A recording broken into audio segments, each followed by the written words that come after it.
Greetings ladies and gentlemen, and welcome to my channel. For subsequent videos, I'll advise you to click to the subscribe button of the YouTube video to enable you get more of subsequent videos that will be produced from this channel. I am King Tabia for your information. Well, today, because of my fans keeps asking me, why do you think African leaders should not be blamed for the problems being faced in Africa? I strongly think that African leaders should not be blamed for the problems we are facing back in Africa. The reason being that I have come out with issues which I have made my research to really figure it out, to prove it to you that most African leaders should not be blamed for the crises that are going on in Africa. Number one, Europeans have devastated Africa. What do I mean by devastation? I mean that lots of things have been done in Africa which has caused the system to be repaired being so difficult. Take for instance, when Europeans were actually signing out of Africa during the period of independence, so many documents were signed, which these documents are known by our leaders. For instance, in French colonies, they've signed documents that their their reserves, their financial reserves will be kept in France, meaning that their financial activities will be monitored by the French. And therefore, the French decided the amount of money that can actually circulate within these countries. That is a big problem, which means that our government don't really have the financial power to do things that they desire to do for the growth and development of their nations. So I want you to understand that Africans are really going through this serious crisis. Europeans still have a strong grip on Africa. Secondly, the people that were actually supposed to serve Africa and give Africa what Africa needs were taken out of Africa as slaves.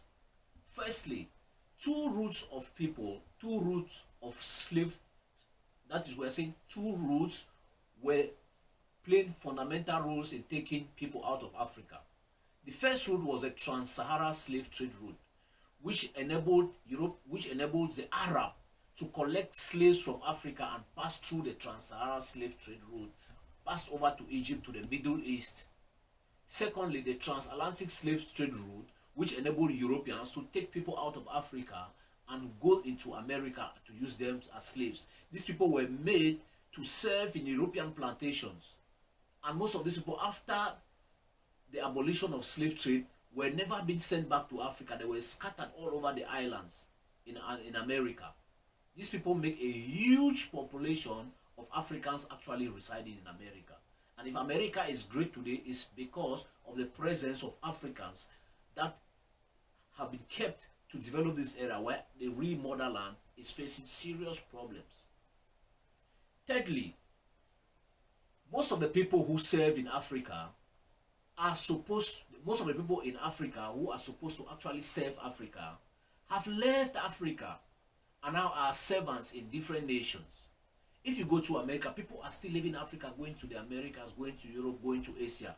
Everywhere and around the world, Africans have left, going to serve these nations. Because some Africans truly still believe that Africa doesn't have until they must run to various countries before they can have a better lifestyle. And it is true, because most of them have proven it, and most of them have proven it by staying in this country, and they come back home with lots of facilities to enable Africa be regained. It is true, it is certain that most Africans are out of Africa, and this causes Africa to remain stagnant. Africa finds it really difficult to grow the way we expect it to go. The fourth reason which I see onto this is that most Africans are very, very self-centered. They won't really bother about love for themselves. Even we tend to look at love to be a kind of spiritual issue, but love is an emotion which must be taken into very, very serious importance. If you look at love is taken back into the religious aspect of things. You see, if you come in Africa, religion is made like something which is used to control the minds of people. Yes, we accept religion is useful, but religion is for people who are afraid to go to hell. The real spirituality is for people who realizes they are in hell and they should strive to go to heaven. Religion has played a very powerful role. It doesn't really preach the real love that we need in Africa. It is interested to seize or confiscate what the poor have and enrich our spiritual leaders.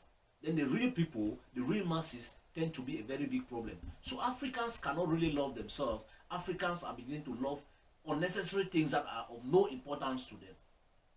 You see, this is a really serious issue, because the real love, if you can't really love yourself, you are just confused.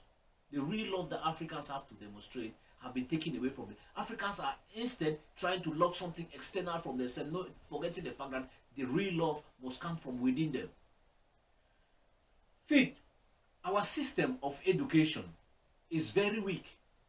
In Africa, like in most economies, education is influenced in such a way that people go, or young people go to school thinking that they only have to come out and serve as employees in companies or in government institutions. Our education system have not really orientated our young people to understand the fact that they can be educated to become creators and regenerate or build the system in which they all live in.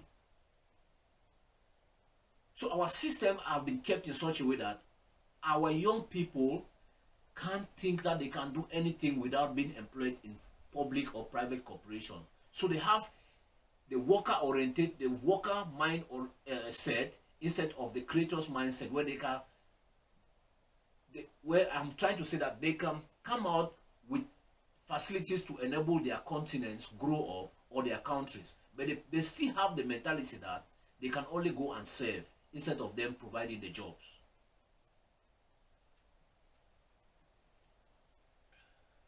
I think 6, you will come to see that on the 6, most African countries, especially African leaders, tend to depend seriously on the military. They rely on the military for their protection.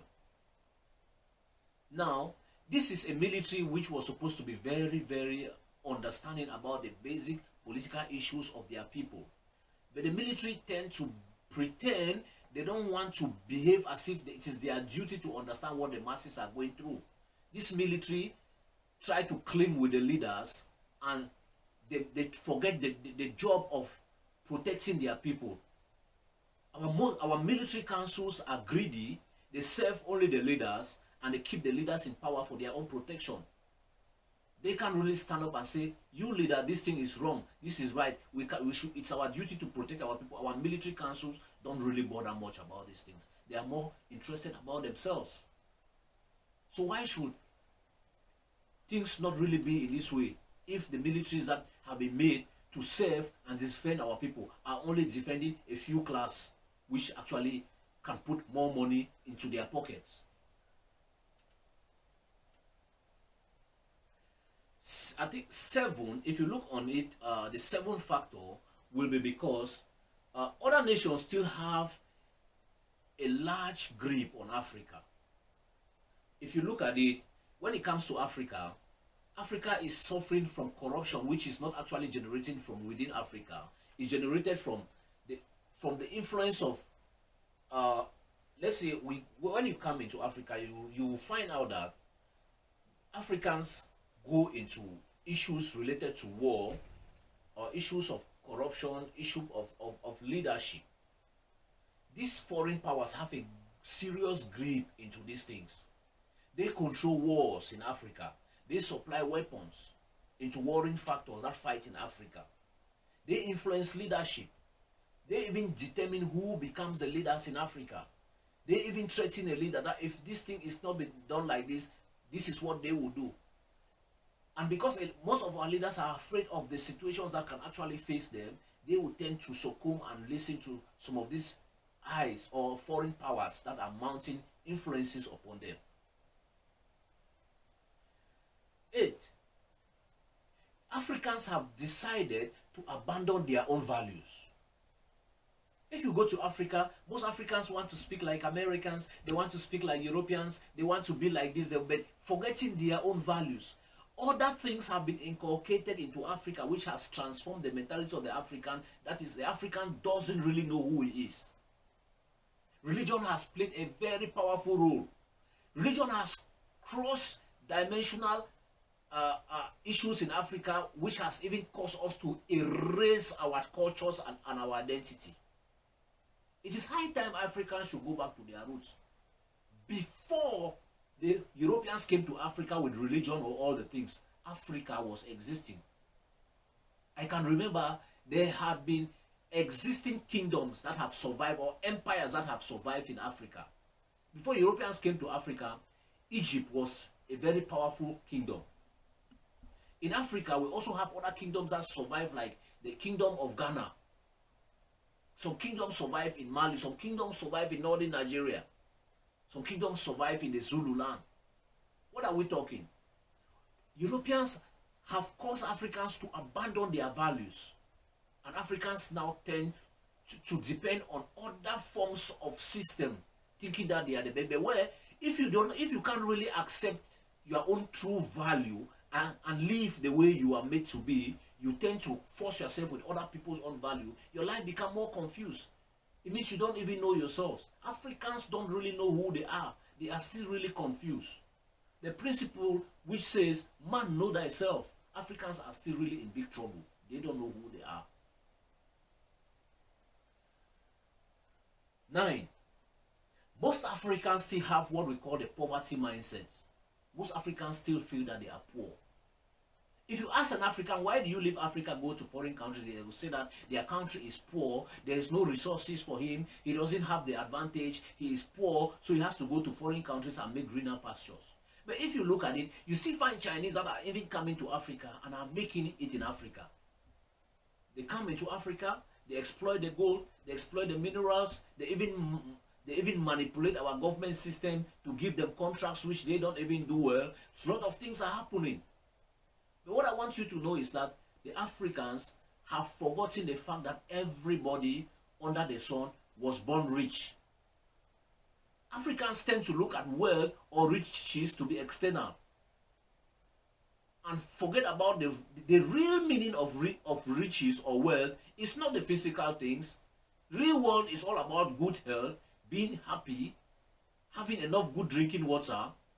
That is real wealth. But most Africans tend to feel as if they are poor and they abandon these things and they begin to go to other places looking for these things, where we have all of these things in Africa.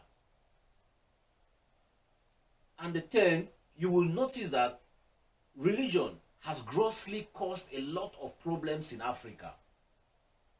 Come into Africa, you will notice that every door, every street in Africa, you have churches. But yet Africans still have the biggest problem.